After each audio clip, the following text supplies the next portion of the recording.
எழுதத் தொடங்கும் முன் பிள்ளையார் சுழி போடுவது விநாயகரை நினைத்து தடைகள் வராமல் இருக்கச் செய்யும் ஒரு பழக்கம். விநாயகர் தடைகளை நீக்குபவர் என்பதால் எந்த காரியமும் நன்றாக தொடங்கி வெற்றிகரமாக முடிக்க வேண்டும் என்பதற்காக இதை செய்கிறோம். சுழி என்பது தொடக்கமும் முடிவும் ஒன்றாக இணைந்த முழுமையின் குறியீட்டு, அதனால் செயல் முழுமையாக நிறைவேற வேண்டும் என்ற அர்த்தம் அதில் உள்ளது. விநாயகர் அறிவுக்கும் கல்விக்கும் அதிபதி என்பதால் எழுதுதல், கற்றல் போன்ற செயல்களில் முதலில் நினைக்கப்படுகிறார்.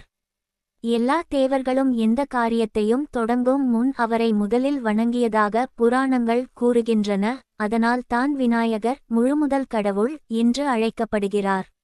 மேலும் அவர் மன அமைதியையும் தெளிவையும் தருபவர் என்று நம்பப்படுகிறது.